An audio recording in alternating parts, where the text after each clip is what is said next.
Hi viewers, இன்னைக்கான வீடியோவில் என்ன நடக்கலாம்னு சொல்லிட்டு பார்க்கலாம். வீடியோக்குள்ள போகிறதுக்கு முன்னாடி நம்ம சேனலை லைக் அண்ட் சப்ஸ்கிரைப் பண்ணிட்டு கொஞ்சம் சப்போர்ட் பண்ணுங்க. வாங்க இப்போ வீடியோக்குள்ள போகலாம். சிவாவோட அப்பா உதயகுமாரை கடத்திட்டு போனோன்னே அயலி சிவா ரெண்டு பேருமே அந்த இடத்துக்கு வந்து உதயகுமாரை காப்பாத்துறதுக்காக வராங்க. அந்த இடத்துல வர்மா கிட்ட அயலி மாட்டிக்கிறாங்க. அப்போ அயலி மாஸ்க் போட்டிருக்காங்க. வர்மாவும் அயலியை நம்ம எப்படியாவது பார்த்தாகணும் அப்படின்னு சொல்லிட்டு அங்க இருக்கிற கண்ணால அயலியை ஷூட் பண்ண போறாங்க. அப்பதான் அயலி சொல்றாங்க, ஒன்னால அந்த துப்பாக்கி வச்சு என்னைய ஷூட் பண்ண முடியாது, ஏன்னா அதுல புல்லட்டே இல்ல அப்படின்னு சொல்லிட்டு வர்மா கிட்ட அயலி சொல்லிக்கிட்டு இருக்காங்க. உடனே வர்மா இவங்க கிட்ட நம்ம மாட்டிக்க கூடாது அப்படின்னு சொல்லிட்டு அங்க இருந்து தப்பிச்சு போயிடுறாரு. இந்த இடத்துல சிவா உதயகுமாரை காப்பாத்தி கூட்டிட்டு போகும்போது அவர் கையில இருக்கிற மோதிரத்தை பார்த்துடுறாரு. கையில இருக்கிற மோதிரம் தன்னோட அப்பா மோதிரம் அப்படின்ட்டு தெரிஞ்சுக்கிட்டு அப்போ இவர் தான் தன்னோட அப்பா அப்படின்ட்டு சிவா வந்து புரிஞ்சுக்கிறாரு. சிவாவுக்கு இவ்வளவு நாளா அப்பா பக்கத்துல தான் இருந்திருக்காங்க, இது தெரியாம நம்ம அப்பாவை தேடி அலைஞ்சிருக்கோமே, ஒரு வழியா நம்ம அப்பாவை பார்த்துட்டோம் அப்படின்னு சொல்லிட்டு ரொம்பவே சந்தோஷத்துல இருக்காரு. இந்த சைடு நம்ம இந்திராணிக்கு இந்த விஷயம் எல்லாம் தெரிஞ்சு கமிஷனருக்கு கால் பண்றாங்க. என்ன சார் நடக்குதுங்க, எங்க சித்தப்பாவை வேற கடத்துறாங்க, எங்க ஃபேமிலி மேல ஏதோ பழிய போட பாக்குறாங்க, இதெல்லாம் ஏன் நடக்குது எதுக்கு நடக்குதுன்னு எங்களுக்கு தெரியல, இது எல்லாத்தையுமே நீங்க தான் சார் பாத்துக்கணும் அப்படின்னு சொல்லிடுறாங்க. இந்த சைடு ரித்திகா கபிலன் இவங்க ரெண்டு பேருமே வீட்டுக்கு வந்துடுறாங்க. அவங்க ரெண்டு பேரும் வீட்டுக்கு வந்ததுக்கு அப்புறம் ஆரத்திலாம் எடுத்து ரித்திகாவை உள்ள கூப்பிடுறாங்க. அப்போ கபிலன் வந்து ரித்திகா கிட்ட கேக்குறாங்க, ரித்திகா உனக்கு எங்க வீடு பிடிச்சிருக்கா அப்படின்னு சொல்லிட்டு கேட்கும்போது அதுக்கு ரித்திகா வந்து வீட்டெல்லாம் பார்த்துட்டு சொல்றாங்க, நான் வந்து ரொம்ப எதிர்பார்த்தேன், ஆனா இந்த வீடுன்னா அவ்வளவுலாம் நல்லா இல்ல அப்படிங்கிற மாதிரி சொல்ல இதை கேட்ட இந்திராணி பயங்கரமா கோவப்படுறாங்க. என்ன ரித்திகா, வீட்டுக்கு வந்தோடனே இந்த மாதிரி இல்லாம பேசுவ அப்படின்னு சொல்லிட்டு சொல்ல இதை கேட்ட ரித்திகா மனசுல நினைக்கிறாங்க, பாத்தியா உன்னை எப்படி கோவப்பட வச்சேன் பாத்தியா, இனிமேட்டு தான் என்னோட ஆட்டம் ஆரம்பமாக போகுது, நான் இந்த வீட்டுக்குள்ள வந்துட்டேன்னா கண்டிப்பா உனக்கு எதிரா எல்லாத்தையுமே மாத்திருவேன் அப்படின்னு சொல்லிட்டு ரித்திகா மனசுல நினைச்சுக்கிட்டு இருக்காங்க. அப்போ இந்திராணி சொல்றாங்க, இங்க பாரு ரித்திகா, இவ்வளவு நாள் நீ எப்படி இருந்த என்னாண்டு இருந்தன்னு எங்களுக்கு தெரியாது, ஆனா இதுக்கப்புறம் நீ வாழ வந்த வீட்டுல யார்கிட்ட எப்படி நடந்துக்கணும்னு நீ ரொம்பவே தெரிஞ்சு வச்சுக்கணும் அப்படின்னு சொல்லிட்டு இந்திராணி சொல்றாங்க. மறுபடி ரித்திகாவை வீட்டுக்கு அழைச்சிட்டு வந்துடுறாங்க. இந்த சைடு விளக்கேத்துறதுக்காக ரித்திகா கிட்ட தீப்பெட்டி கொடுக்குறாங்க. அப்போ ரித்திகாவும் விளக்கேத்த போகும்போது அவங்க கையில சுட்டுக்கிறாங்க. அப்போ இந்திராணி ரித்திகா சீக்கிரமா அப்படின்னு சொல்லிட்டு கூப்பிடும்போது அப்போ ரித்திகா சொல்றாங்க, நீங்க எதுக்காக கத்திக்கிட்டே இருக்கீங்க, பாருங்க என் கையை நான் சுட்டுக்கிட்டேன் அப்படின்னு சொல்லிட்டு அங்கேயே உட்கார்ந்துருக்காங்க. அப்போ இந்திராணி சொன்னாங்க, என்ன ரித்திகா நான் இப்ப என்ன சொல்லிட்டேன் நீ இப்படி கோவப்படுற அப்படின்னு சொல்லிட்டு கேட்கறாங்க. அப்போ கபிலன் வந்து போயிட்டு ரித்திகாவை சமாதானப்படுத்தி கபிலன் ரித்திகா ரெண்டு பேருமே சேர்ந்து விளக்கேத்துறாங்க. இந்த சைடு நம்ம இந்திராணி வந்து ரித்திகா கிட்ட சொல்றாங்க, இங்க பாரு ரித்திகா, இது நீ வாழ வந்த வீடு, இங்க எல்லாத்தையுமே நீ அட்ஜஸ்ட் பண்ணிட்டு தான் போகணும் அப்படின்னு சொல்லிட்டு சொல்லிக்கிட்டு இருக்கும்போது செல்வராணி சொல்றாங்க, சரி விடுமா, அவ இப்பதானே வந்திருக்கா, இனிமேட்டு அவ ஒழுங்கா இருப்பா அப்படின்னு சொல்லிட்டு அவளுக்கு வாங்கின நெக்லஸ அவங்க கையில கொடுக்குறாங்க. இத பார்த்துட்டு ரித்திகா, என்னது இது மாடல் நல்லாவே இல்லை, ஏதோ பழைய காலத்து ஆளுங்க போடுற மாதிரி இருக்கு, இதை யாரு செலக்ட் பண்ணா அப்படின்னு சொல்லிட்டு கேட்கும்போது கபிலன் சொல்றாங்க, அக்கா தான் செலக்ட் பண்ணாங்க, எதுக்காக ரித்திகா இப்படி எல்லாம் பேசுற, ஒருத்தவங்க கிஃப்டா கொடுக்கும்போது அதை நம்ம வாங்கிக்கணும் அப்படின்னு சொல்லிட்டு சொல்றாங்க.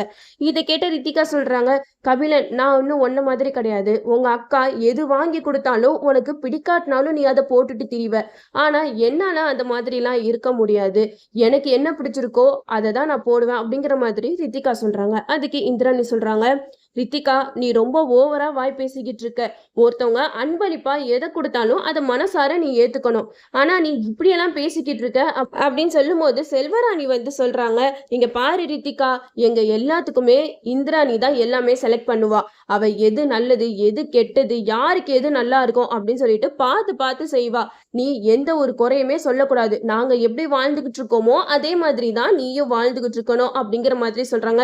அதுக்கு ரித்திகா சொல்றாங்க, என்னாலலாம் உங்களை மாதிரி எல்லாம் இருக்க முடியாது அப்படின்னு சொல்லிட்டு சொல்லும்போது இந்திராணிக்கு செம்ம கோவம் வருது. அந்த இடத்துல செல்வராணி ரித்திகாவை சமாதானப்படுத்தி கூட்டிட்டு போயிடுறாங்க.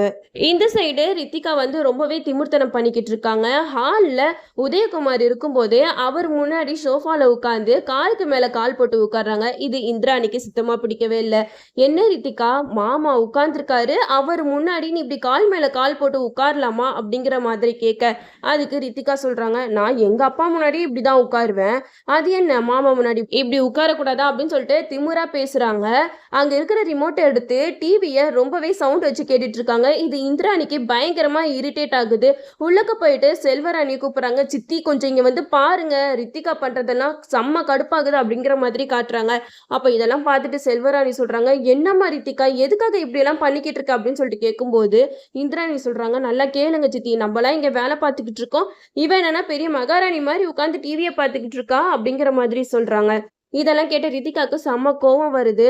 இங்க பாருங்க, என்னால நீங்க இழுக்கிற இழுப்புக்கெல்லாம் வர முடியாது. என்னோட இஷ்டம் என்னவோ அதே மாதிரி தான் நான் இந்த வீட்ல இருப்பேன் அப்படின்னு சொல்லிட்டு சொல்றாங்க. அதுக்கு இந்திராணி சொல்றாங்க, இங்க பாரு, உன்னோட இஷ்டத்துக்கு இருக்க இது ஒன்றும் ஹாஸ்டல் கிடையாது, இது வீடு. நாங்களாம் எப்படி இருக்கோமோ அதே மாதிரி தான் நீயும் இருக்கணும் அப்படிங்கிற மாதிரி இந்திராணி சொல்றாங்க. இந்திராணி கூட சண்டை போட்டுட்டு இருக்கும்போதே ரித்திகா மனசுல நினைக்கிறாங்க, நீ எவ்வளவு கோவப்பட முடியுமோ அவ்வளோ கோவப்படு. ஏன்னா நான் உன் கோவத்தை தூண்டி விட்டுக்கிட்டே தான் இருப்பேன். இந்த குடும்ப நிர்வாகம் என் கைக்கு வர வரைக்கும் நான் இப்படிதான் திமிர்த்தனமா பண்ணிக்கிட்டு இருப்பேன். கூடிய சீக்கிரமே இந்த வீட்டுல இருக்கிற எல்லாத்தையுமே உனக்கு எதிராக திருப்பி இந்த நிர்வாகத்தெல்லாம் நான் வாங்கிக்க போறேன். அது வரைக்கும் நீ என்கிட்ட இப்படி வம்பு பண்ணிக்கிட்டே இருக்க வேண்டியதான் அப்படின்னு சொல்லிட்டு ரித்திகா வந்து மனசுல நினைச்சுக்கிட்டு இருக்காங்க. இந்த சைடு நியூஸ்ல கபிலனோட போட்டோவை மூஞ்ச மட்டும் மறைச்சு கார்ல உட்கார்ந்துருக்கிற மாதிரி, இவரு பெரிய தொழிலதிபரோட பையன், ஆனா இவருக்கும் இங்க இருக்கிற ரவுடி மாஃபியாவுக்கும் தொடர்பு இருக்கிற மாதிரி நியூஸ் வருது. இதை பார்த்ததுமே இந்திராணி, ரித்திகா, செல்வராணி எல்லாருமே பயங்கர ஷாக் ஆகுறாங்க. என்னது இது, கபிலனோட ஃபேஸ் மாதிரி இருக்கு, ஃபேஸை மட்டும் கொஞ்சம் பிளர் பண்ணியிருக்காங்க, என்ன நடக்குது ஒண்ணுமே புரியலையே, இப்படியெல்லாம் தப்பு தப்பா நியூஸை போட்டு நம்ம குடும்ப மானத்தை வாங்குறாங்களே அப்படின்னு சொல்லிட்டு இந்திராணி பயங்கரமா டென்ஷன் ஆகிக்கிட்டு இருக்காங்க. இந்த சைடு உதயகுமார் கிட்ட சொல்லிக்கிட்டு இருக்காங்க, சித்தப்பா என்ன இதெல்லாம் டிவில பாத்தீங்களா, கபிலனோட போட்டோவை போட்டு கபிலனுக்கும் இந்த ரவுடி மாஃபியா கூட்டங்களுக்கும் ஏதோ தொடர்பு இருக்கு அப்படின்னு சொல்லிட்டு தப்பு தப்பா போட்டுட்டு இருக்காங்க. இதுக்கு நம்ம இப்பவுமே ஆக்ஷன் எடுக்கலனா அப்போ வேற மாதிரி பிரச்சனை போயிடும் அப்படிங்கிற மாதிரி இந்திராணி சொல்ல, இதை கேட்ட உதயகுமாரும், நம்ம ஃபர்ஸ்ட் ஆஃபீஸ்க்கு போயிட்டு கமிஷனர் கிட்ட கம்ப்ளைண்ட் கொடுக்கணும், இதை இப்படியே விடக்கூடாது அப்படின்னு சொல்லிட்டு ஆஃபீஸ்க்கு போயிடுறாங்க. இந்த சைடு நம்ம சிவா வந்து உதயகுமாரை பார்க்கறதுக்காக அவங்க ஆஃபீஸ்க்கு வராங்க. அங்க இருக்கிறவங்க கேட்குறாங்க, நீங்க சாரை பார்க்கணும்னா அப்பாயின்மெண்ட் வச்சிருக்கீங்களா அப்படின்னு சொல்லிட்டு கேட்க, அதுக்கு சிவா சொல்றாங்க, எனக்கு அப்பாயின்மெண்ட்லாம் வேணாம், அவர் எனக்கு நல்லாவே தெரியும் அப்படின்னு சொல்ல, உடனே அவங்களும் சரி நீங்க போய் பாருங்க அப்படின்னு சொல்லிட்டு உதயகுமாரை பார்க்கறதுக்காக விடுறாங்க. அப்போ சிவா வந்து உதயகுமாரை பார்த்ததுமே ரொம்ப சந்தோஷமாயிடுறாங்க. இவ்வளவு நாள் என்னோட அப்பா பக்கத்திலே இருந்திருக்காரு, ஆனா எங்க அப்பாவை தேடி நான் இப்படி அலைஞ்சிருக்கேனே, ஒரு வழியா நான் எங்க அப்பாவை பார்த்துட்டேன், எனக்கு அதுவே போதும் அப்படிங்கிற மாதிரி சிவா வந்து ரொம்ப சந்தோஷப்பட்டுட்டு இருக்காங்க. இந்த சைடு அயலிக்கு அதிகாரிங்க கிட்ட இருந்து போனுக்கு மேல போன் வருது. என்ன அயலி, உன்கிட்ட அந்த நம்பரை கொடுத்தோம், நீ இவ்வளவு அலட்சியமா இருக்க, நீ இன்னும் அந்த குற்றவாளியை கண்டுபிடிக்கலையா அப்படின்னு சொல்லிட்டு கேட்கறாங்க. அதுக்கு அயலி சொல்றாங்க, இல்ல சார், எனக்கு கொஞ்சம் டைம் கொடுங்க, நான் எப்படியாவது கண்டுபிடிச்சிடுறேன் அப்படின்னு சொல்லிட்டு சொல்றாங்க. அதுக்கு அந்த அதிகாரி சொல்றாங்க, இல்ல நீ வந்து கண்டுபிடிக்கிற மாதிரி தெரியல, பேசாம இந்த கேஸை வேற டீமுக்கு திருப்பி விட்டுற வேண்டியதான் அப்படின்னு சொல்றாங்க. இதை கேட்ட அயலியும் சொல்றாங்க, இல்ல சார், நான் இன்னும் ஒரு நாள்ல கண்டுபிடிச்சிடுறேன் அப்படிங்கிற மாதிரி அதிகாரிங்க கிட்ட வாக்கு கொடுத்துட்றாங்க. இதுல என்ன ஒரு விஷயம்னா, நம்ம அயலி, சிவா இவங்க 2 பேரும் சேர்ந்து எல்லா ஆதாரத்தையும் கலெக்ட் பண்ணி கபிலன் தான் உண்மையான குற்றவாளி அப்படின்னு சொல்லிட்டு கபிலனை போலீஸ்ல புடிச்சு கொடுத்துருவாங்க. இதுதான் நடக்க போகுது. அயலி கண்டிப்பா இப்ப யாரு என்னங்கிற உண்மையை எல்லாருக்கிட்டையும் சொல்லிதான் ஆகணும். அயலி ஒரு IPS ஆபீசர் அப்படிங்கிற விஷயம் இப்ப எல்லாத்துக்குமே தெரிய வரும். அப்ப எல்லாரோட ரியாக்ஷனும் எப்படி இருக்குன்றத நம்மளும் வெயிட் பண்ணி பார்ப்போம். ஓகே வியூவர்ஸ், இந்த வீடியோ உங்களுக்கு பிடிச்சிருந்தா லைக் பண்ணுங்க, மறக்காம நம்ம சேனலை சப்ஸ்கிரைப் பண்ணிருங்க.